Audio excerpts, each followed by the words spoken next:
Sus propios hermanos contaron las monedas mientras la entregaban como ganado. Elena Morales observaba desde la ventana entreabierta del establo cómo Ricardo y Tomás, sus únicos hermanos, negociaban su destino con la misma frialdad con que venderían una yegua vieja. Las monedas de plata brillaban bajo la luz del mediodía mexicano, cada una un pedazo más de su alma que se desvanecía mientras los hombres discutían los términos de su venta. Era septiembre de 1867 en las áridas tierras de Sonora, y Elena acababa de cumplir 19 años sin saber que sería el último cumpleaños que pasaría como mujer libre. Su padre había muerto 6 meses atrás, dejando deudas que se acumulaban como arena en el desierto, y su madre había seguido al sepulcro apenas 2 meses después, llevándose consigo el último rastro de amor que quedaba en la casa familiar. Ahora solo quedaban Ricardo, de 25 años, y Tomás, de 22. Dos hombres que habían heredado todas las ambiciones de su padre, pero ninguna de su honra. El rancho de los Morales había sido próspero una vez, con cientos de cabezas de ganado pastando en tierras que se extendían hasta donde alcanzaba la vista. Pero las sequías, las incursiones de bandidos y la mala administración habían reducido la propiedad familiar a poco más que una casa de adobe agrietada y unas cuantas hectáreas de tierra seca. Las deudas con don Sebastián Vega, el prestamista más poderoso de la región, habían crecido hasta convertirse en una montaña imposible de escalar, y el ultimátum había llegado esa mañana. Paga inmediatamente o pierde todo, incluyendo la vida. Elena había escuchado las discusiones entre sus hermanos durante semanas. Al principio habían hablado de vender el ganado que quedaba, luego las tierras, después las joyas de su madre. Pero nada era suficiente para cubrir la deuda de 2,000 pesos de plata que su padre había acumulado en sus últimos años de vida. Fue Tomás quien sugirió por primera vez la idea que cambiaría el destino de Elena para siempre. «Conocemos a alguien que paga bien por mujeres jóvenes», había dicho, mientras contaba y recontaba las monedas que tenían, como si los números fueran a cambiar mágicamente. «Don Aurelio Mendoza de Hermosillo necesita trabajadoras para su hacienda. Paga 500 pesos por adelantado por cada mujer que se comprometa a trabajar 5 años. «Trabajadoras», había repetido Ricardo con una sonrisa que helaba la sangre. «Sí, trabajadoras. Elena es joven, fuerte, sana. Seguramente Mendoza pagaría incluso más por ella». Elena había sentido como si el suelo se abriera bajo sus pies cuando entendió de qué estaban hablando. Conocía las historias sobre don Aurelio Mendoza, un hombre rico que compraba mujeres jóvenes con la excusa de emplearlas como sirvientas, pero que en realidad las usaba para satisfacer sus propios deseos perversos y los de sus amigos. Las mujeres que entraban a su hacienda rara vez salían, y cuando lo hacían, regresaban rotas en cuerpo y alma. Pero lo que más dolía era la facilidad con que sus hermanos habían llegado a esa decisión. No hubo lágrimas, no hubo dudas, no hubo ni siquiera la pretensión de buscar alternativas. Para ellos, Elena no era más que otro activo que podían liquidar para salvar sus propios pellejos. El hecho de que fuera su hermana, la niña que habían visto crecer, la mujer que había cuidado de sus padres enfermos durante meses, no parecía importarles en absoluto. Ahora, mientras observaba desde su escondite, Elena veía como un hombre que no reconocía examinaba documentos con sus hermanos. Era corpulento, de unos 50 años, con el rostro marcado por la viruela y ojos pequeños que brillaban con codicia. Vestía ropas caras pero sucias, como si el dinero hubiera llegado a él recientemente y aún no hubiera aprendido a llevarlo con elegancia. Este debía ser el representante de Mendoza. «La chica está sana», decía Ricardo mientras señalaba hacia la casa, como si Elena fuera una yegua en exhibición. «Nunca estaba enferma, es trabajadora, obediente. Ha cuidado de nuestros padres hasta el final, así que sabe atender enfermos y ancianos». «Y es virgen», añadió Tomás con una naturalidad que hizo que Elena sintiera náuseas. «Nuestros padres fueron muy estrictos con eso. Don Aurelio puede estar seguro de que está intacta». El representante asintió con satisfacción. «Don Aurelio aprecia mucho esas cualidades. Está dispuesto a pagar 600 pesos de plata por una mujer con esas características, pero necesita verla personalmente antes de cerrar el trato». Elena sintió que el mundo se tambaleaba a su alrededor. Sus hermanos habían estado negociando los términos de su venta como si fuera mercancía y ahora ese extraño quería inspeccionarla como un animal de carga. La realidad de su situación la golpeó con fuerza brutal. Ya no tenía control sobre su propio destino. Era una mujer sin familia, sin dinero, sin protección legal, en un mundo donde esas tres cosas determinaban si eras tratada como un ser humano o como propiedad. Cuando los hombres se dirigieron hacia la casa, Elena corrió silenciosamente hacia su habitación. Su corazón latía tan fuerte que estaba segura de que todo el mundo podía escucharlo.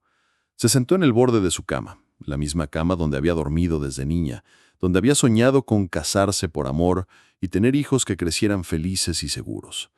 Ahora esos sueños parecían pertenecer a otra persona, a una Elena que había existido antes de que la codicia de sus hermanos la convirtiera en mercancía. «Elena», gritó Ricardo desde el pasillo. «Ven aquí, hay alguien que quiere conocerte». Ella se miró en el pequeño espejo agrietado que colgaba de la pared. Su rostro era ovalado, con ojos verdes que había heredado de su madre y cabello castaño que le caía en ondas suaves hasta la cintura. Su piel era clara, pero bronceada por años de trabajo bajo el sol, y aunque no era una belleza deslumbrante, tenía la clase de aspecto saludable y honesto que los hombres como Mendoza valoraban en sus compras. Se arregló el vestido azul que había sido de su madre, el único vestido decente que poseía, y salió de su habitación con pasos lentos. Cada paso la acercaba más a un futuro que no había elegido, a una vida que prometía ser peor que la muerte. Pero mantuvo la cabeza alta y la expresión serena, negándose a darles a sus hermanos la satisfacción de verla quebrada. El representante de Mendoza la examinó de arriba a abajo con ojos que la desnudaron sin tocarla. Caminó alrededor de ella como si fuera un caballo en venta, evaluando su postura, sus dientes, incluso la firmeza de sus brazos. Elena se mantuvo inmóvil durante toda la inspección, pero por dentro se sentía humillada más allá de cualquier cosa que había experimentado antes. «Está bien», declaró finalmente el hombre. «Don Aurelio quedará satisfecho.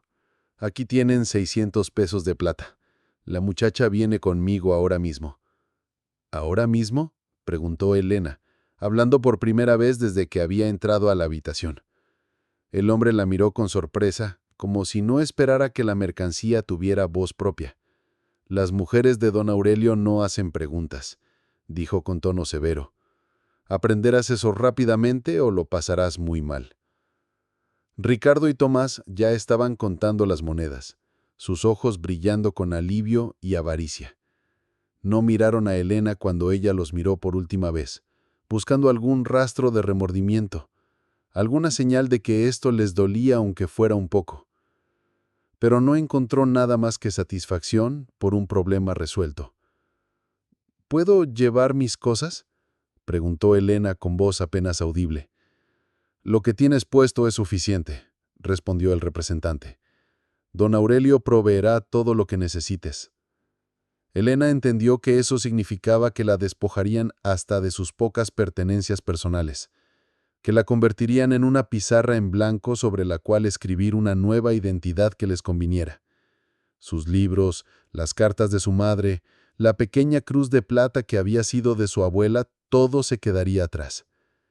Caminó hacia la puerta sin mirar atrás, pero se detuvo en el umbral. «Ricardo, Tomás», dijo con voz clara, «espero que ese dinero les traiga toda la felicidad que merecen». Había veneno en sus palabras, pero también dignidad. No les suplicaría, no lloraría, no les daría la satisfacción de ver su dolor. Saldría de esa casa con la cabeza alta, aunque fuera para dirigirse hacia un futuro que la aterrorizaba. El carruaje que le esperaba era cerrado y oscuro, con ventanas pequeñas que apenas dejaban entrar luz. Elena se sentó en el asiento de cuero agrietado y sintió como si estuviera entrando a su propio ataúd. El representante se sentó frente a ella, estudiándola con ojos que prometían que el viaje a Hermosillo solo sería el comienzo de sus sufrimientos. Mientras el carruaje se alejaba por el sendero polvoriento, Elena vio por última vez el rancho donde había nacido y crecido. La casa de adobe parecía más pequeña de lo que recordaba, más frágil, como si fuera a desmoronarse. Sus hermanos estaban parados en el porche, contando dinero, y no levantaron la vista cuando el carruaje pasó frente a ellos. Durante las primeras horas del viaje, Elena mantuvo la compostura. Se concentró en el paisaje que pasaba por la ventana, en las montañas distantes que se alzaban como guardianes silenciosos sobre el desierto. Pero cuando el sol comenzó a ponerse y se dio cuenta de que cada kilómetro la alejaba más de todo lo que había conocido, las lágrimas comenzaron a caer. Lloró en silencio, con las manos apretadas en el regazo y la mirada fija en la ventana. Lloró por la infancia perdida, por los padres muertos, por los hermanos que la habían traicionado, por los sueños que nunca se cumplirían. Pero sobre todo lloró por la mujer que había sido esa mañana. Una mujer que, aunque pobre y sola, al menos había sido libre. Esa mujer había muerto cuando las monedas cambiaron de manos, y Elena no sabía quién sería la que tomaría su lugar. El representante de Mendoza la observaba con satisfacción. «Llorando ya, ¿eh? Mejor que te acostumbres. En la hacienda de don Aurelio, las lágrimas son tan comunes como el agua, aunque me parece que el agua es más valiosa». Su risa cruel llenó el interior del carruaje, mezclándose con el sonido de las ruedas contra el camino pedregoso. Elena cerró los ojos y trató de imaginar que estaba en otro lugar, en otro tiempo, siendo otra persona. Pero la realidad era demasiado pesada para escapar de ella. La noche había caído completamente cuando se detuvieron en una posada para cambiar los caballos. Elena pidió permiso para usar las letrinas, y el representante la acompañó como si fuera una prisionera peligrosa. En el pequeño espejo roto del lavabo, vio su rostro hinchado por las lágrimas y se prometió que serían las últimas que derramaría por su situación. Si iba a sobrevivir lo que le esperaba, necesitaría toda su fuerza. Cuando regresaron al carruaje, encontraron a un grupo de hombres armados rodeando el vehículo. Elena sintió que el miedo se apoderaba de ella. ¿Bandidos? ¿Revolucionarios? En esos tiempos de guerra civil, los caminos de México eran peligrosos para los viajeros, especialmente para aquellos que llevaban dinero. Pero cuando el líder del grupo se acercó a la luz de la antorcha de la posada, Elena vio que no era un bandido mexicano. Era un hombre alto, de piel bronceada, con cabello negro que le caía hasta los hombros y rasgos que hablaban de herencia indígena. Vestía una mezcla de ropas mexicanas e indias y llevaba armas tanto tradicionales como modernas. Sus ojos, cuando se fijaron en Elena a través de la ventana del carruaje, tenían una profundidad que la hizo temblar. «¿Qué transportas en ese carruaje?», preguntó el hombre en español perfecto, aunque con un acento que Elena no podía identificar. «Ninguna de sus preocupaciones», respondió el representante con falsa valentía. «Somos viajeros legítimos, en nuestro camino a Hermosillo». El hombre sonrió, pero no había humor en su expresión. «Todo es mi preocupación en este territorio. Mi nombre es Cayetán y estas tierras están bajo mi protección». Elena había escuchado ese nombre susurrado con miedo y respeto en las cantinas y mercados. Cayetán era el líder de una banda de guerreros apaches que operaban en la frontera entre México y Estados Unidos. Un hombre que se había ganado una reputación tanto por su fiereza en combate como por su extraño código de honor. Dicen que protegía a los débiles y castigaba a los crueles, pero también que no mostraba piedad con aquellos que consideraba enemigos. «Sal del carruaje», ordenó Cayetán al representante, «y trae a la mujer contigo».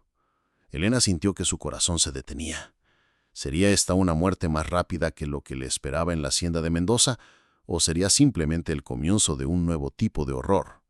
Pero cuando el representante la ayudó a bajar del carruaje con manos temblorosas, Cayetán la miró de una manera completamente diferente a como lo había hecho el hombre de Mendoza. No la examinó como mercancía, sino que la estudió como si fuera un rompecabezas que necesitaba resolver. «¿Cómo te llamas?», le preguntó directamente, ignorando completamente al representante. «Elena Morales», respondió ella, sorprendiéndose por lo firme que sonaba su propia voz. «Y dime, Elena Morales, ¿viajas con este hombre por voluntad propia?». La pregunta la tomó por sorpresa. En un mundo donde las mujeres eran intercambiadas como ganado, rara vez alguien preguntaba por su voluntad. Miró al representante, quien le dirigió una mirada de advertencia, pero algo en los ojos de Cayetán le dijo que podía decir la verdad. «No», respondió Elena. «Mis hermanos me vendieron para pagar sus deudas. Este hombre me lleva a una hacienda donde seré esclava». Un murmullo de indignación se alzó entre los hombres de Cayetán. El propio líder apache apretó la mandíbula y Elena pudo ver que su respuesta había encendido algo peligroso en él. «Eso es mentira», protestó el representante. «Es mi sobrina, y la llevo a trabajar honestamente en una hacienda respetable». Cayetán se volvió hacia él con movimientos lentos y deliberados. «Tu sobrina. Entonces no te importará que me quede con estos documentos que encontré en tu bolsillo». Los desplegó para que todos pudieran ver. Un contrato de compra-venta por 600 pesos de plata, fechado hoy, por los servicios de una mujer llamada Elena Morales. Aquí dice claramente que es propiedad de don Aurelio Mendoza por un periodo de tiempo indefinido. El representante palideció y comenzó a tartamudear excusas, pero Cayetán ya había perdido interés en él. Se volvió hacia Elena con una expresión que mezclaba furia y algo parecido a la compasión. «Nadie es propiedad de nadie», declaró con voz que resonó en la noche, «y los hombres que comercian con seres humanos no merecen la vida que tienen». Lo que siguió fue rápido y brutal. Caetán hizo una señal a sus hombres y, en cuestión de segundos, el representante se encontró rodeado por guerreros apaches cuyas caras pintadas para la guerra brillaban siniestras bajo la luz de las antorchas. Sus súplicas y promesas de dinero cayeron en oídos sordos. Elena cerró los ojos cuando escuchó el sonido de cuchillos siendo desenvainados, pero cuando esperaba escuchar gritos de dolor, solo hubo silencio. Cuando volvió a abrir los ojos, el representante había desaparecido, y los hombres de Caetán estaban quemando el carruaje y todos los documentos relacionados con su venta. «No lo matamos», dijo Caetán, como si pudiera leer sus pensamientos. «Lo dejamos a pie en el desierto con suficiente agua para llegar al próximo pueblo. Si sobrevive, podrá llevar un mensaje a don Aurelio Mendoza de que sus negocios en este territorio han terminado». Elena se quedó parada en medio del caos controlado, sin saber qué hacer o decir. Había pasado de ser prisionera de un hombre a ser... ¿Qué exactamente? ¿Prisionera de otro? ¿Huésped? ¿Protegida? ¿Y yo?, preguntó finalmente. ¿Qué pasa conmigo ahora? Caetán se acercó a ella y Elena pudo ver que sus ojos no eran completamente negros como había pensado al principio, sino de un marrón tan oscuro que parecía negro bajo la luz nocturna. Había líneas alrededor de ellos que hablaban de años pasados bajo el sol del desierto y cicatrices en sus manos que contaban historias de batallas libradas y ganadas. «Eso depende de ti», respondió él. «Puedes regresar a tu casa, aunque sospecho que no serás bienvenida después de lo que pasó hoy. Puedes intentar hacer una vida sola en algún pueblo, aunque será difícil para una mujer sin familia ni dinero. O puedes venir con nosotros». «¿Venir con ustedes? ¿Cómo qué?» «Como mujer libre, bajo mi protección. En mi banda no hay esclavos, solo personas que han elegido estar ahí. Si vienes, trabajarás para ganarte tu lugar, pero nadie será tu dueño jamás». Elena miró alrededor del círculo de guerreros apaches. Eran hombres duros, curtidos por años de guerra y supervivencia en territorio hostil, pero en sus ojos no vio la crueldad que había visto en los del representante de Mendoza, ni la indiferencia fría que había visto en los de sus hermanos. Vio respeto, curiosidad y algo que podría haber sido aceptación. «No conozco sus costumbres», dijo Elena lentamente. «No sé nada sobre la vida que llevan». «Las costumbres se aprenden», respondió Caetán. «Lo que no se puede enseñar es el honor, el valor, la bondad. Y tú has demostrado tener esas cualidades al decir la verdad cuando mentir hubiera sido más seguro». Elena pensó en sus opciones. Regresar con sus hermanos era imposible, incluso si la aceptaran de vuelta, lo cual dudaba. Tratar de sobrevivir sola en un pueblo extraño siendo una mujer sin familia ni dinero era una sentencia de muerte lenta. Al menos con estos hombres tendría protección, y Caetán había prometido que sería libre. «¿Puedo tener tiempo para pensarlo?», preguntó. «Tienes hasta el amanecer», respondió Cayetán. «Después nos vamos. Si decides venir con nosotros, debes estar preparada para una vida muy diferente a todo lo que has conocido». Esa noche, Elena durmió bajo las estrellas por primera vez en su vida, envuelta en una manta que olía a humo de leña y aventura. Los hombres de Cayetán mantenían guardias, pero había algo tranquilizador en su presencia. Se sentía más segura durmiendo en el suelo del desierto con estos extraños que lo que se había sentido en meses en su propia casa. Cuando despertó antes del amanecer, encontró a Cayetán sentado cerca del fuego que habían mantenido encendido durante la noche. Estaba tallando algo en un pedazo de madera, y la concentración en su rostro le daba un aspecto casi pacífico. ¿No puedes dormir?, preguntó Elena, sentándose cerca de él pero manteniendo una distancia respetuosa. Los líderes duermen poco, respondió él sin levantar la vista de su trabajo. Siempre hay algo en qué pensar, algún peligro que anticipar. ¿Hace mucho que eres líder? Demasiado tiempo. A veces pienso que sería más fácil ser simplemente un guerrero más, sin responsabilidades más allá de mi propia supervivencia. Elena estudió su perfil a la luz del fuego. Había algo en él que le intrigaba, una combinación de dureza y gentileza que no había visto antes en ningún hombre. Sus hermanos habían sido débiles, disfrazando su cobardía con crueldad. El representante de Mendoza había sido simplemente malo, pero Cayetán parecía ser fuerte de una manera que no necesitaba demostrar lastimando a otros. ¿Por qué me ayudaste?, preguntó Elena. No me conoces, no te debo nada. Podrías haber seguido tu camino y fingido que no viste nada. Cayetán finalmente levantó la vista hacia ella, y Elena se sintió como si pudiera ver directamente a su alma. Cuando era niño, vi a mi madre ser vendida como esclava por su propia familia. Mi padre Apache no pudo hacer nada para salvarla porque era solo un guerrero joven sin influencia. Juré que cuando fuera lo suficientemente fuerte, nunca permitiría que algo así pasara en mi presencia. La historia golpeó a Elena como un puño en el estómago. Entendía ahora por qué había arriesgado su vida y la de sus hombres para salvarla. No era solo bondad, era una herida personal que nunca había sanado completamente. ¿Qué pasó con tu madre? Murió en la plantación de algodón donde la llevaron. Nunca volvimos a verla. Mi padre se volvió loco de dolor y murió en una incursión suicida contra los soldados mexicanos. Quedé huérfano a los 12 años. Elena sintió lágrimas quemarle los ojos. Lo siento, murmuró. No sabía. No necesitas sentir lástima por mí, le interrumpió Cayetán, pero no con dureza. Esa experiencia me hizo quien soy. Me enseñó que en este mundo hay dos tipos de personas, las que protegen a los débiles y las que se aprovechan de ellos. Decidí hace mucho tiempo en qué lado quería estar. El sol comenzó a asomar por el horizonte, pintando el desierto de tonos dorados y rosados. Era hora de tomar una decisión. Elena miró a los hombres que comenzaban a despertar alrededor del campamento, preparándose para otro día de vida en los márgenes de la sociedad. Eran proscritos, revolucionarios, guerreros sin patria, pero también eran hombres libres que habían elegido su propio destino. «Quiero ir con ustedes», dijo Elena finalmente. «No sé qué pueda aportar a su grupo, pero quiero intentarlo». Cayetán sonrió por primera vez desde que lo había conocido, y la transformación en su rostro fue sorprendente.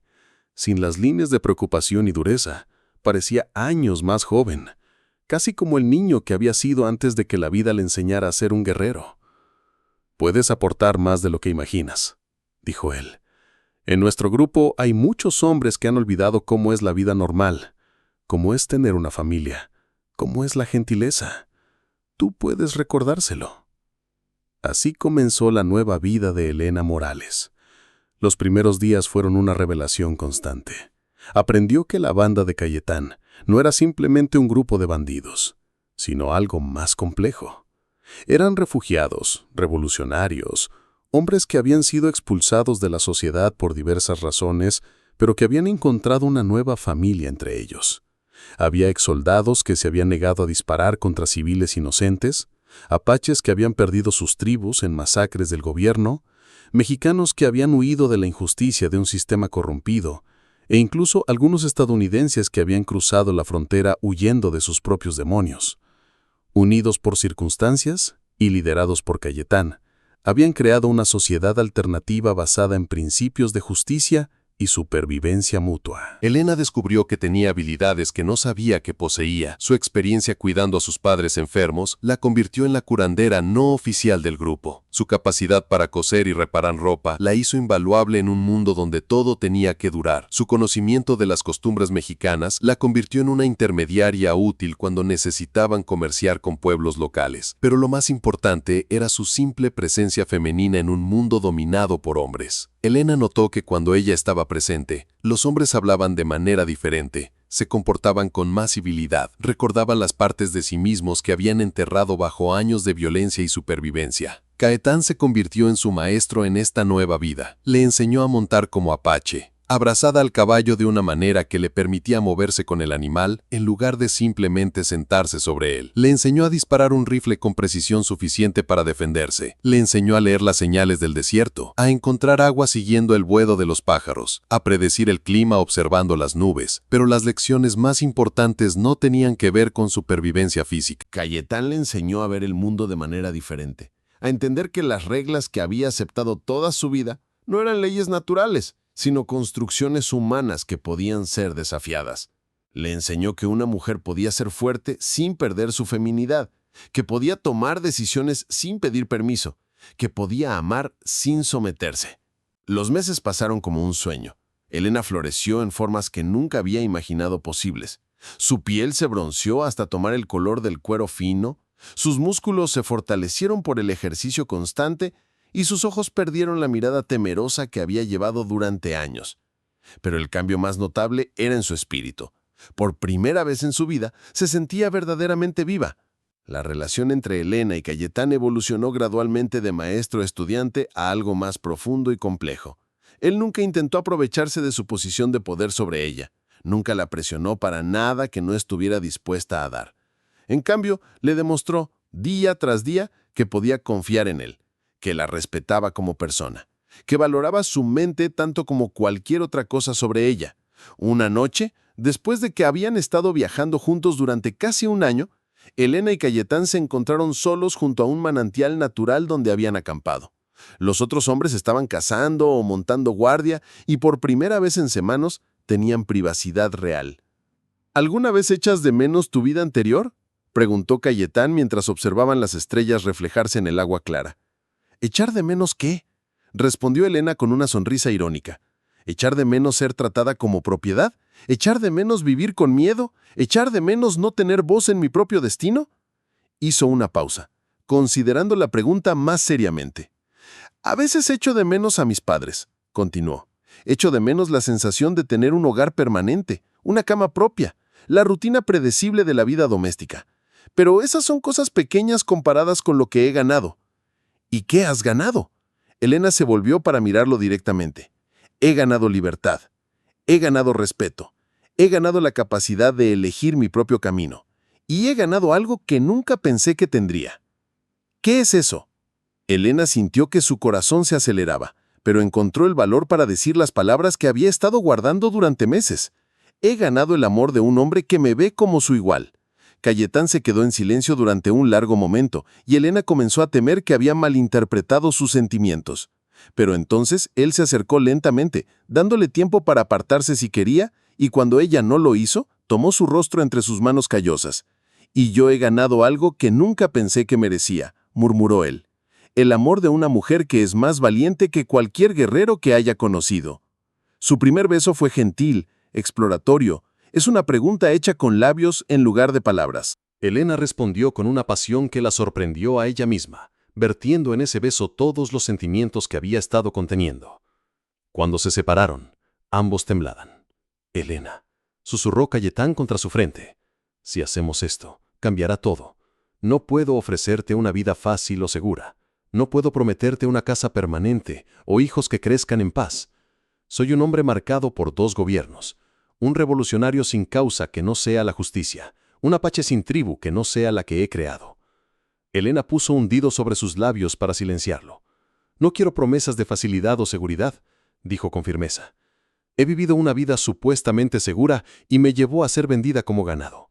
Prefiero una vida peligrosa al lado de un hombre que me ama que una vida segura con hombres que me desprecian». Esa noche se convirtieron en amantes bajo las estrellas del desierto, con solo las montañas como testigos de su unión. Fue diferente a todo lo que Elena había imaginado que sería el amor físico. No hubo dolor, no hubo humillación, no hubo sensación de ser usada. En cambio, hubo ternura, pasión mutua y una conexión que iba más allá de lo físico. Se entregaron el uno al otro con una generosidad que transformó a ambos. A la mañana siguiente, cuando regresaron al campamento, no hacía falta anunciar lo que había pasado. Los cambios eran evidentes en la forma en que se miraban.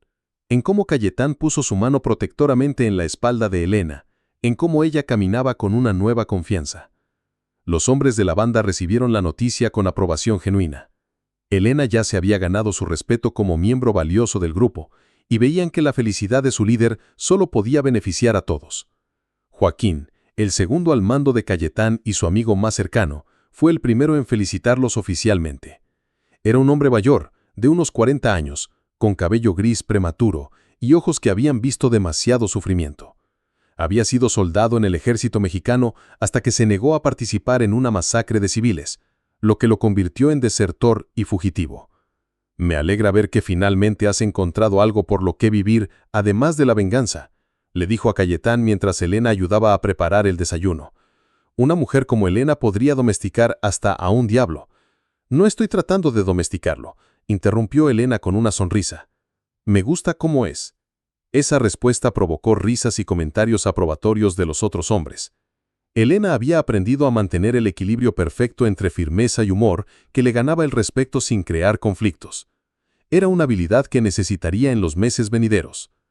Porque su felicidad no pasó desapercibida para los enemigos de Cayetán.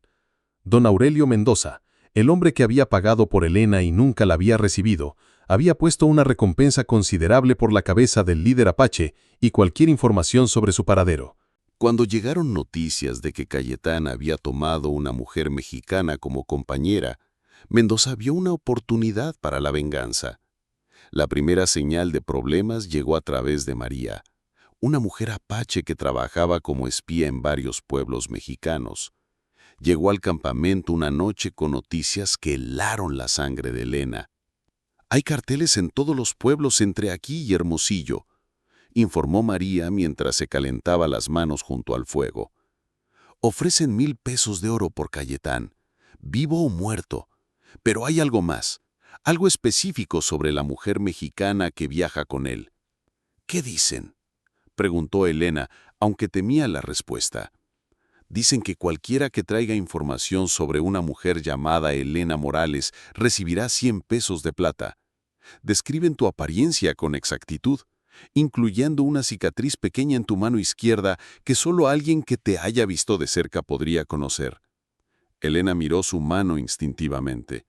La cicatriz era de una quemadura que se había hecho años atrás mientras cocinaba, tan pequeña que era prácticamente invisible, a menos que supieras dónde buscar. Solo alguien que la hubiera examinado muy de cerca podría haberla notado. «El representante de Mendoza», murmuró Cayetán con comprensión sombría. «Sobrevivió al desierto y reportó todo lo que vio. Ahora Mendoza sabe exactamente quién eres y con quién estás».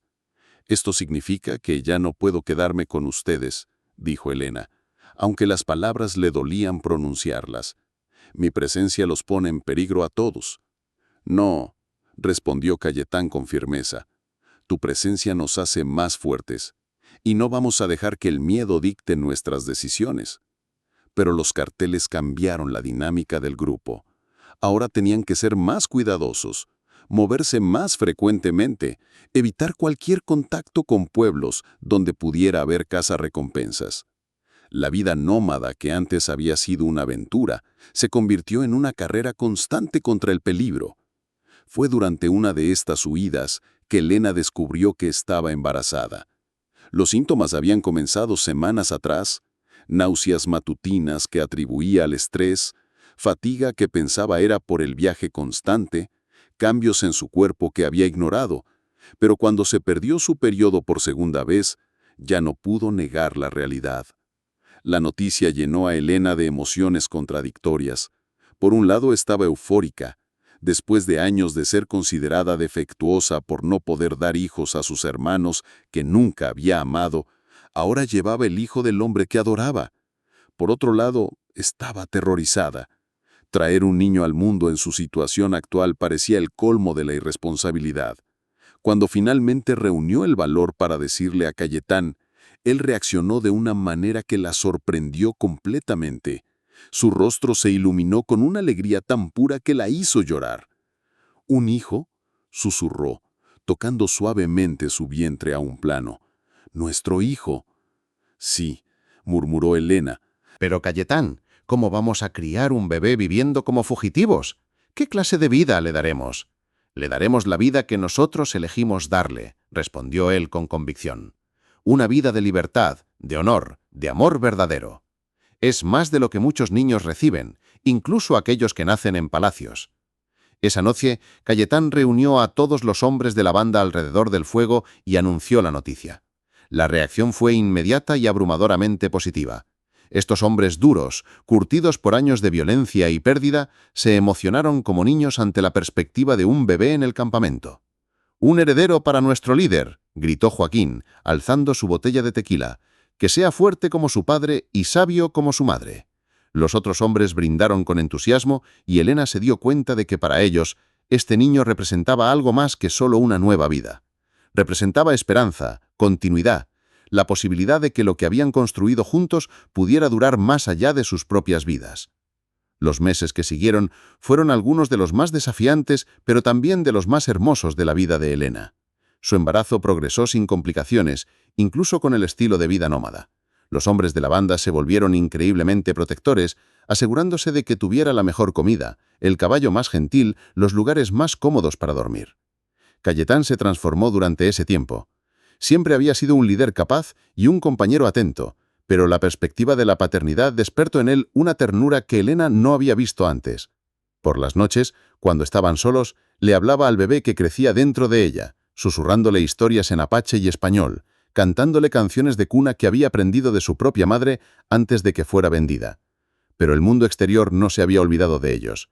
La recompensa por Cayetán había aumentado a 2.000 pesos de oro y la por Elena a 500 pesos de plata. Los cazarrecompensas llegaban en oleadas, forzándolos a moverse constantemente y pelear con frecuencia creciente. Fue durante una de estas batallas que Elena experimentó por primera vez el terror verdadero de perder a Cayetán. Un grupo de mercenarios bien armados los había emboscado en un cañón estrecho y la batalla fue feroz y prolongada. Elena, que ya estaba en su 6º mes de embarazo, se había escondido con algunos suministros en una cueva mientras los hombres luchaban. Durante horas escuchó el sonido de disparos, gritos de dolor, el estruendo de rocas cayendo. Cuando finalmente el silencio cayó sobre el cañón, Elena no sabía si sus hombres habían ganado o perdido. Esperó en la cueva, con la mano sobre su vientre abultado, rezando a todos los santos que conocía. Cuando Cayetán finalmente apareció en la entrada de la cueva, Elena casi no lo reconoció. Estaba cubierto de sangre, tierra y pólvora, con una herida profunda en el brazo izquierdo y otra en el costado. Pero estaba vivo, y cuando sus ojos se encontraron, Elena sintió que podía respirar nuevamente. ¿Ganamos?, preguntó ella mientras corrían hacia él. «Siempre ganamos», respondió él con una sonrisa cansada. «Pero cada vez cuesta más». Esa noche, mientras Elena limpiaba y vendaba las heridas de Cayetán, él tomó una decisión que cambiaría todo nuevamente. «Elena», dijo con voz seria, «no podemos seguir así. No con el bebé llegando. Necesitas un lugar seguro para dar a luz, un lugar donde nuestro hijo pueda crecer sin peligro constante». Elena sintió un frío en el estómago. «¿Me estás mandando lejos?» «Nos vamos todos», aclaró él. «Hay un lugar, un valle escondido en las montañas donde mi madre solía llevarme cuando era niño. Está tan oculto que pocos lo conocen. Tan bien defendido que sería imposible atacarlo con éxito. Podríamos construir algo permanente allí, algo que dure». «¿Y tu guerra contra la injusticia? ¿Tu misión de proteger a los débiles?» Cayetán tomó su rostro entre sus manos. «Tú y nuestro hijo son mi familia ahora. Mi primera responsabilidad es protegerlos. La guerra puede esperar hasta que nuestro bebé sea lo suficientemente grande para que no lo pongamos en peligro con nuestras actividades». La mudanza al valle oculto tomó semanas de viaje cuidadoso a través de territorio montañoso. Elena, ahora en su 7º mes de embarazo, cabalgaba en una litera especialmente construida que proporcionaba comodidad y estabilidad. Los hombres se turnaban para explorar el camino adelante, asegurándose de que no hubiera peligros o seguidores. Cuando finalmente llegaron al valle, Elena entendió por qué Cayetán lo había elegido. Era como un mundo secreto, rodeado por montañas tan altas y empinadas que eran prácticamente inaccesibles. Había un río que corría por el centro, proporcionando agua fresca, y prados verdes que contrastaban dramáticamente con el desierto árido que habían dejado atrás. «Es perfecto», murmuró Elena mientras contemplaba su nuevo hogar desde un promontorio rocoso. Era más que perfecto. Era un lugar donde podían construir algo duradero, donde su hijo podría correr libre sin miedo, donde podían crear la familia que ambos habían soñado pero nunca pensado posible. Los hombres se pusieron a trabajar inmediatamente, construyendo cabañas, estableciendo defensas, creando una comunidad verdadera en lugar de un campamento temporal. Elena dirigía el trabajo doméstico, organizando la cocina comunal, estableciendo un huerto, preparando todo para la llegada del bebé. Fue en este valle, durante una noche estrellada de invierno, que Elena entró en labor de parto. Cayetán había traído a María, la mujer apache que era experta en partos, y con su ayuda, Elena dio a luz a un hijo sano después de 12 horas de trabajo. El bebé era perfecto, con la piel bronceada de su padre y los ojos verdes de su madre, con cabello negro que prometía ser grueso y ondulado. Cuando Cayetán lo tuvo en sus brazos por primera vez, Elena vio lágrimas corriendo por las mejillas del guerrero más feroz que había conocido. «¿Cómo lo llamaremos?», preguntó Elena, exhausta pero radiante. «Alejandro», respondió Cayetán inmediatamente. «Significa protector de hombres. Será un puente entre nuestros mundos, como nosotros lo somos». Alejandro Morales, el niño que había sido concebido en amor y nacido en libertad, se convirtió en el centro del universo de sus padres. Elena floreció en la maternidad de una manera que sorprendió incluso a Cayetán. Todas las cualidades que la habían hecho valiosa para la banda, su compasión, su fuerza, su sabiduría práctica, se magnificaron cuando se aplicaron al cuidado de su hijo. Los primeros años en el valle fueron los más felices de la vida de Elena. Alejandro creció fuerte y saludable, hablando tanto español como apache con fluidez natural. Los hombres de la banda se convirtieron en tíos protectores, enseñándole a caminar, a montar, a usar las herramientas básicas de supervivencia. Elena le enseñaba a leer y escribir, transmitiéndole el amor por el aprendizaje que había heredado de sus padres. Pero incluso en el paraíso, el mundo exterior eventualmente encuentra la manera de entrometerse. Cuando Alejandro tenía 3 años, llegaron noticias que cambiarían todo una vez más.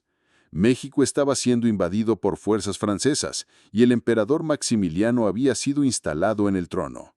Los estadounidenses estaban luchando su propia guerra civil. En el caos resultante, hombres como Cayetán eran más necesarios que nunca. Una delegación de líderes revolucionarios llegó al valle, buscando a Cayetán. Necesitaban su experiencia, sus hombres, su liderazgo en la lucha contra los invasores franceses.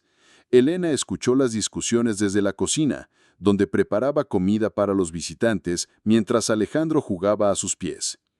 «El país nos necesita», argumentaba uno de los revolucionarios.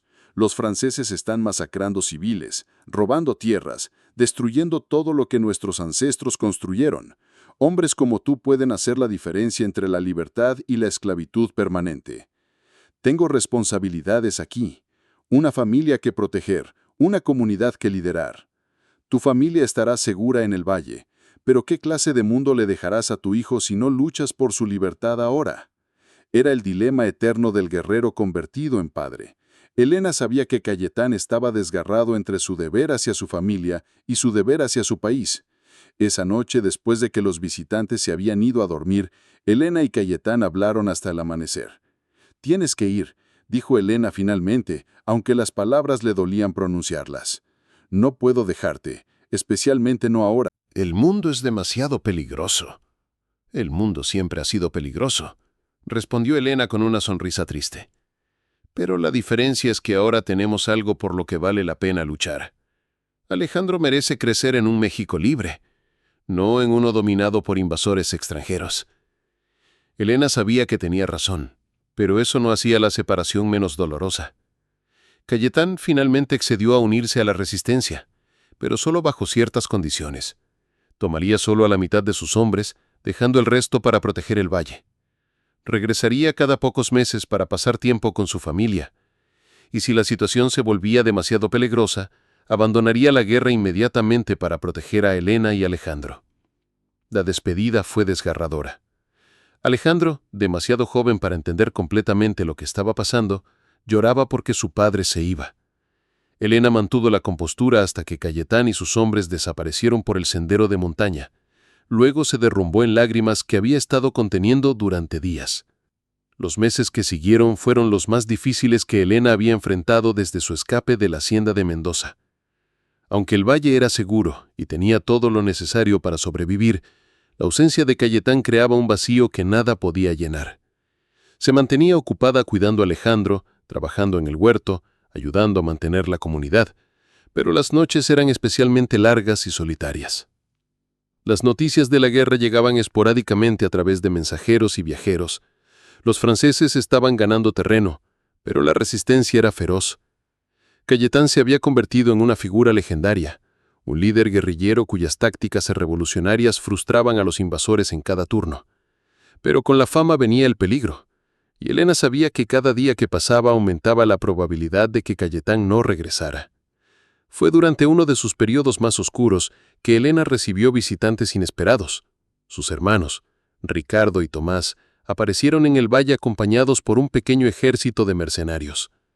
Habían pasado 5 años desde que la habían vendido, y Elena apenas los reconoció.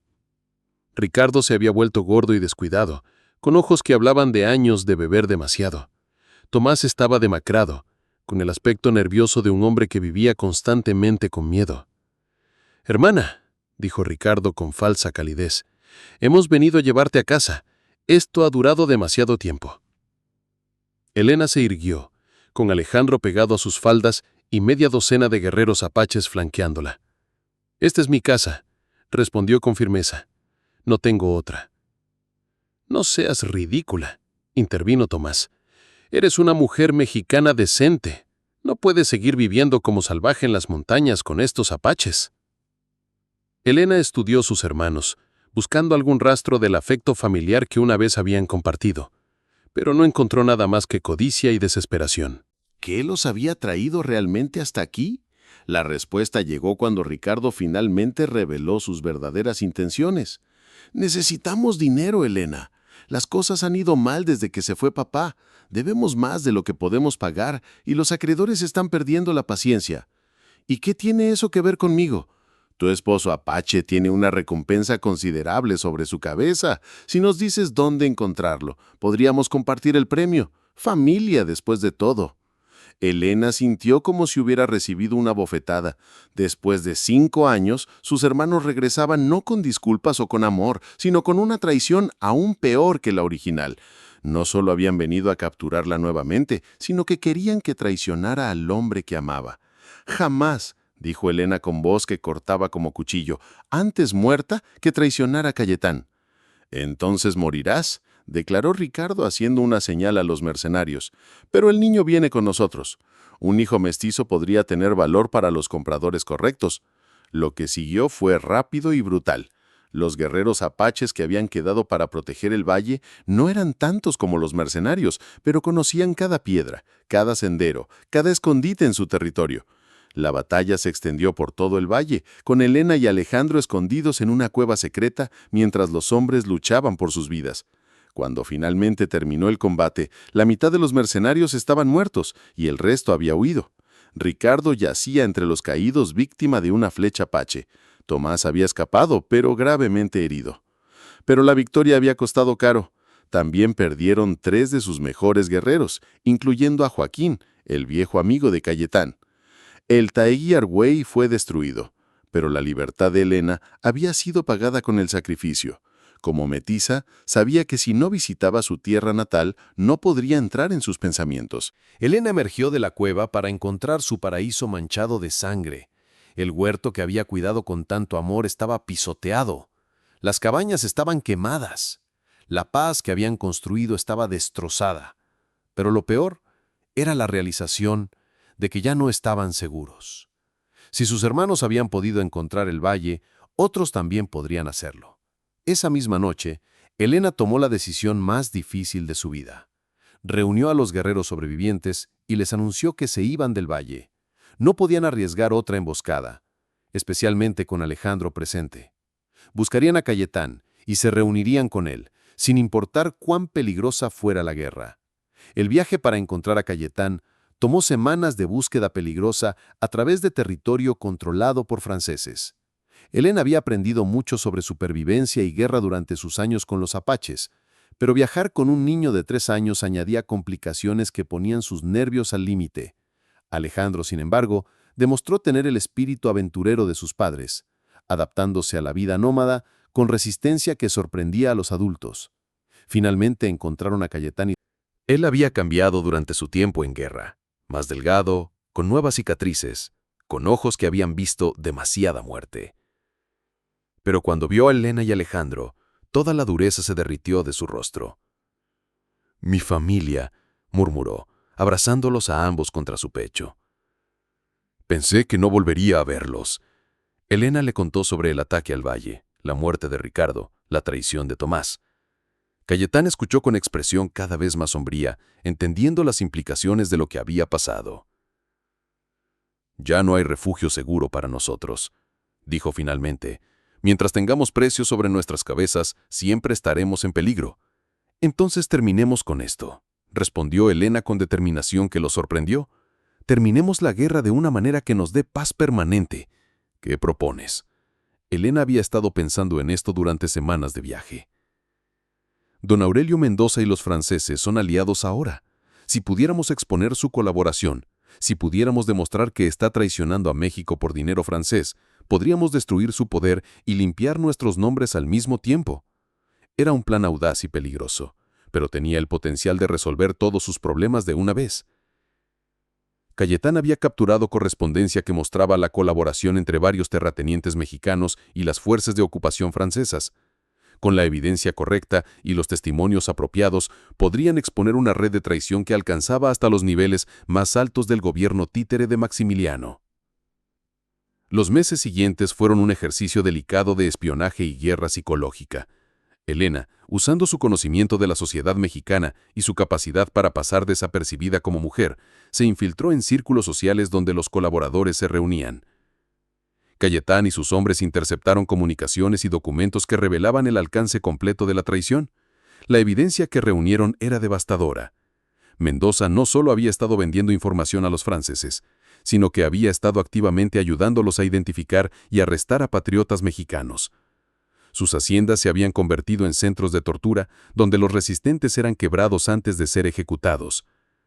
Cuando finalmente revelaron su evidencia al general Porfirio Díaz, uno de los líderes más efectivos de la resistencia mexicana, el impacto fue inmediato y dramático. Díaz usó la información para lanzar una campaña que no solo expuso a los traidores, sino que galvanizó a la opinión pública contra los invasores franceses. Mendoza fue capturado intentando huir a Francia con baúles llenos de oro francés. Su juicio se convirtió en una sensación nacional, y cuando fue ejecutado por traición, marcó el comienzo del fin para la ocupación francesa. Como recompensa por su papel en exponer la red de colaboradores, Cayetán y Elena recibieron perdones completos de cualquier crimen pasado, y fueron reconocidos como héroes de la resistencia. Pero el heroísmo nacional no era lo que buscaban. Con sus nombres limpios y su seguridad garantizada, Elena y Cayetán finalmente podían construir la vida que habían soñado. Compraron un rancho en Sonora, no lejos del valle, donde habían sido tan felices, y comenzaron a criar ganado y caballos. Alejandro creció para convertirse en un puente viviente entre las culturas mexicanas y apache, hablando ambos idiomas con fluidez y sirviendo como mediador en disputas entre las dos comunidades. Se casó con la hija de un oficial mexicano y una mujer apache, continuando la tradición familiar de unir mundos diferentes. Elena y Cayetán tuvieron 3 hijos más, 2 hijas y otro hijo, cada uno criado con el mismo amor y libertad que habían caracterizado la crianza de Alejandro. Su rancho se convirtió en un refugio para otros como ellos, personas que habían sido rechazadas por la sociedad convencional, pero que habían encontrado la manera de crear sus propias vidas significativas. Años después, cuando Elena tenía cabello gris y líneas de risa alrededor de sus ojos verdes, a menudo se sentaba en el porche de su casa al atardecer, observando a sus nietos jugar en el patio, mientras Cayetán reparaba arreos cerca. Era difícil creer que la mujer que había sido vendida como ganado por sus propios hermanos se había convertido en la matriarca respetada de una familia próspera y feliz. Una tarde, uno de sus nietos le preguntó sobre su vida anterior, sobre cómo había conocido a su abuelo. Elena sonrió, recordando la joven aterrorizada que había sido y la mujer fuerte en que se había convertido. A veces, le dijo al niño, las cosas más terribles que nos pasan son en realidad bendiciones disfrazadas. Si mis hermanos no me hubieran vendido, nunca habría conocido a tu abuelo. Si no hubiera perdido mi primera familia, nunca habría encontrado mi verdadera familia. ¿No estás enojada con tus hermanos por lo que hicieron? Elena consideró la pregunta cuidadosamente. Ya no estoy enojada, respondió finalmente. El enojo es una prisión que solo daña a quien lo carga. He elegido la gratitud en su lugar. Gratitud por el viaje que me llevó hasta aquí, por las lecciones que aprendí, por el amor que encontré. Pero había una cosa más que quería que el niño entendiera. La lección más importante que aprendí, continuó, es que nadie puede definirnos excepto nosotros mismos. Mis hermanos trataron de convertirme en mercancía, Mendoza trató de convertirme en esclava, pero yo elegí convertirme en esposa, madre y mujer libre. Nunca dejes que otros decidan quién eres o lo que vales. Esa noche, mientras Elena se acostaba junto a Cayetán como había hecho durante tantos años, reflexionó sobre el camino extraordinario que había llevado desde la humillación y el terror hasta la paz y la felicidad. No había sido fácil, había requerido valor que no sabía que poseía y había exigido sacrificios que a veces parecían imposibles de hacer. Pero cada paso del viaje había valido la pena. Cada lágrima derramada, cada momento de miedo, cada batalla librada había sido necesaria para crear la vida que ahora disfrutaba. Era una vida construida sobre elección en lugar de obligación, sobre amor en lugar de conveniencia, sobre respeto mutuo en lugar de sumisión. Sus hermanos habían tratado de venderla como ganado, pero al final habían sido ellos quienes perdieron todo. Ricardo había muerto violentamente, sin honor y sin familia que lo llorara. Tomás había huido como cobarde y había pasado el resto de su vida miserable escondiéndose de las consecuencias de sus acciones. Mientras tanto, la hermana que habían considerado sin valor se había convertido en una mujer próspera, respetada y profundamente amada. Era la justicia poética perfecta, pero Elena no sentía triunfo por la caída de sus hermanos. En cambio, sentía una profunda gratitud por la oportunidad que le habían dado inadvertidamente de encontrar su verdadero destino. Su traición había sido la puerta que la llevó hacia la libertad. Mientras se quedaba dormida en los brazos de Cayetán, Elena murmuró una oración de agradecimiento al destino que había conspirado para darle exactamente la vida que necesitaba, aunque no hubiera sido la vida que había planeado. A veces, pensó, mientras el sueño la vencía, las mejores bendiciones llegan disfrazadas como las peores maldiciones, y en la mañana despertaría una vez más como mujer libre, amada y dueña de su propio destino, rodeada de una familia que había elegido y que la había elegido a ella en return. Los años continuaron pasando como páginas de un libro hermoso. Elena envejeció con gracia, su cabello volviéndose plateado como la luna, pero sus ojos verdes manteniéndose tan brillantes como siempre. Cayetán también mostró su edad, con más líneas en su rostro y movimientos más lentos, pero su amor por Elena solo se había profundizado con el tiempo. Se convirtieron en figuras legendarias en su región. La pareja que había desafiado todas las convenciones sociales y había creado algo hermoso a partir de las cenizas de la traición y el rechazo. Su historia se contaba en cantinas y alrededor de fogatas, cada narración añadiendo nuevos detalles hasta que se convirtió en parte del folclore local. Los jóvenes venían a pedirles consejos sobre el amor, los matrimonios arreglados y la valentía necesaria para seguir el corazón. Elena siempre les decía lo mismo. El amor verdadero no se encuentra, se construye. Se construye día a día, decisión a decisión, acto de bondad tras acto de bondad. En sus últimos años Elena escribió sus memorias, no por vanidad, sino porque quería que otras mujeres supieran que era posible escapar de circunstancias aparentemente imposibles. Quería que entendieran que el valor no era la ausencia de miedo, sino la decisión de actuar a pesar del miedo. Su libro, titulado De mercancía a mujer, el viaje de una alma libre, se convirtió en un texto subversivo que circulaba secretamente entre mujeres de toda clase social. Inspiró a incontables mujeres a cuestionar su lugar en el mundo, a exigir más respeto, a buscar amor verdadero en lugar de seguridad conveniente. Cuando Elena tenía 60 años, recibió una visita inesperada que la conmovió profundamente. Una mujer joven, apenas mayor que Elena había sido cuando fue vendida, llegó al rancho con un bebé en brazos y terror en los ojos. «Señora Morales», le dijo con voz temblorosa, «he escuchado su historia. Mi familia quiere venderme a un hombre horrible para pagar deudas. No sé qué hacer, no tengo a dónde ir». Elena vio en esa joven el reflejo de su yo más joven y sin dudar un momento la invitó a quedarse. Se quedó durante 6 meses, aprendiendo habilidades prácticas y ganando la confianza necesaria para forjar su propio camino. Cuando finalmente se fue como mujer libre que había elegido su destino. Esa joven fue la primera de muchas. El rancho de Elena y Cayetán se convirtió en un refugio no oficial para mujeres en situaciones desesperadas. Elena les enseñaba habilidades prácticas, Cayetán les enseñaba autodefensa, y ambos les enseñaban que merecían respeto y amor verdadero. Su hogar se llenó de historias de transformación, de mujeres que llegaban rotas y se iban enteras, de niños que crecían sabiendo que tenían valor intrínseco que nadie podía quitarles. Era el legado más hermoso que Elena podría haber imaginado. Una noche de invierno, cuando Elena tenía 65 años, se despertó sintiendo que algo había cambiado. Cayetán dormía pacíficamente a su lado, pero su respiración sonaba diferente, más laboriosa. Había estado enfermo durante semanas, aunque había insistido en que solo era un resfriado persistente. En la mañana, cuando no despertó a su hora habitual, Elena supo que había llegado el momento que había temido durante años. Cayetán había partido durante la noche, en paz, con una sonrisa en los labios como si hubiera estado soñando algo hermoso. El funeral de Cayetán fue un evento que reunió a cientos de personas de todo el estado. Apaches y mexicanos, ricos y pobres, hombres y mujeres que habían sido tocados por su vida y su ejemplo. Elena se mantuvo fuerte durante toda la ceremonia, sostenida por sus hijos y nietos, pero por dentro se sentía como si la mitad de su alma hubiera partido con él. Los meses que siguieron fueron los más difíciles de su vida desde aquellos primeros días después de ser vendida. La ausencia de Cayetán creaba un vacío que nada podía llenar. Había sido su compañero, su confidente, su ancla en el mundo durante más de 40 años. Sin él, se sentía a la deriva. Pero gradualmente, Elena encontró nuevos propósitos. Se dedicó completamente a ayudar a otras mujeres, convirtiendo parte del rancho en un refugio formal. Escribió más libros, esta vez enfocándose en temas de supervivencia práctica para mujeres solas.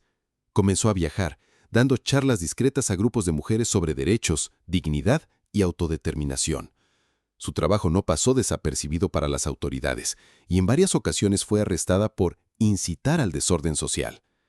Pero su reputación era tan sólida y tenía tantos aliados poderosos que nunca la mantuvieron prisionera por mucho tiempo. Además, a su edad, era difícil verla como una amenaza seria al orden establecido. Elena vivió hasta los 83 años, una edad extraordinaria para una mujer de su época y circunstancias. Murió en su cama, rodeada de hijos, nietos y bisnietos, con copias de sus libros traducidos a varios idiomas esparcidas por la habitación. Sus últimas palabras fueron: «No tengan miedo de elegir la libertad». Su funeral fue aún más grande que el de Cayetán. Vinieron mujeres de todo México y el suroeste de Estados Unidos, muchas de las cuales habían sido inspiradas por su ejemplo a cambiar sus propias vidas.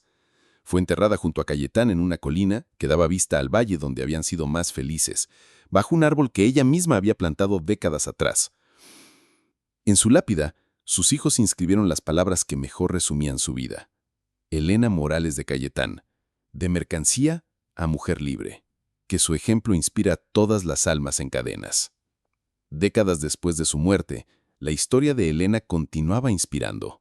Sus libros fueron reimpresos una y otra vez, cada nueva generación de mujeres encontrando en su historia la validación y el valor que necesitaban para cambiar sus propias circunstancias.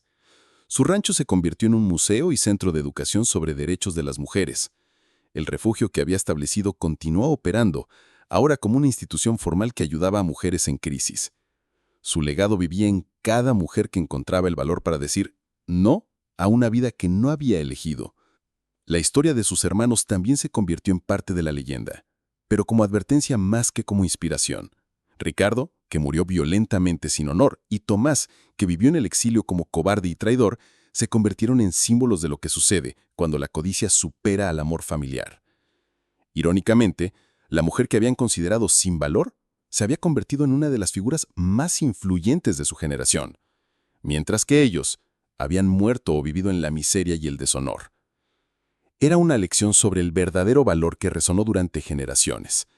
En los años que siguieron, cuando México luchaba por definir su identidad nacional, la historia de Elena se convirtió en un símbolo de lo mejor del espíritu mexicano, la capacidad de sobreponerse a la adversidad, la fuerza para desafiar la injusticia y el valor para crear algo hermoso, incluso en las circunstancias más difíciles. Su historia también se convirtió en un puente entre las culturas mexicana e indígena, demostrando que el amor y el respeto mutuo podían superar siglos de desconfianza y conflicto.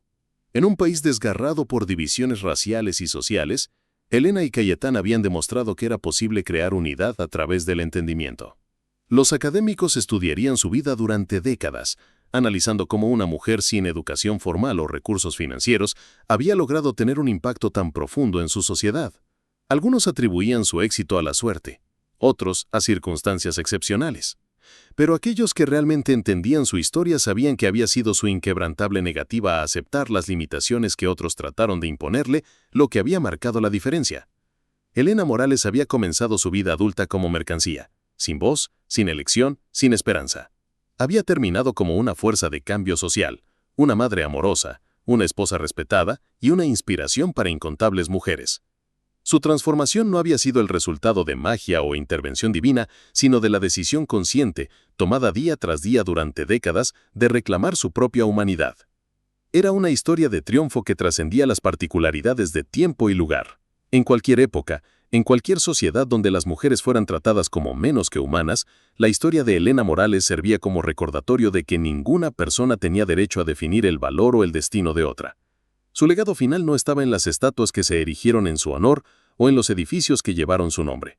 Estaba en cada mujer que, enfrentando su propia versión de la subasta donde Elena había sido vendida, encontraba el valor para decir, yo valgo más que esto, merezco más que esto, y encontraré la manera de crear algo mejor. La niña que había sido entregada como ganado se había convertido en una mujer que enseñó a miles de otras que la libertad no era algo que se concedía, sino algo que se tomaba. Que el amor verdadero no era algo que se compraba, sino algo que se construía. Y que la dignidad no era algo que otros podían dar o quitar, sino algo que cada persona llevaba dentro de sí misma, esperando el momento correcto para florecer. En las palabras que Elena había escrito en su último libro, publicado póstumamente, fui vendida como mercancía, pero me convertí en mujer libre porque elegí verme a mí misma como más que lo que otros creían que era. Esa elección está disponible para cualquier mujer, en cualquier momento, en cualquier circunstancia. El primer paso hacia la libertad es siempre el mismo, decidir que la mereces. Y así la historia de Elena Morales se convirtió en más que una biografía. Se convirtió en un llamado a la acción que resonaría mientras existieran mujeres que necesitaran recordar su propio valor. Era una historia de transformación que probaba que ninguna circunstancia, sin importar cuán desesperada pareciera, tenía que ser permanente. El amor había triunfado sobre la codicia. La dignidad había vencido a la humillación. La libertad había conquistado a la esclavitud. Y una mujer que había comenzado sin nada, había terminado dejando un legado que cambiaría el mundo para las generaciones que seguirían. Era en todos los sentidos una historia de esperanza. Y la esperanza, como Elena había aprendido durante su extraordinaria vida, era la fuerza más poderosa en el universo para crear cambio.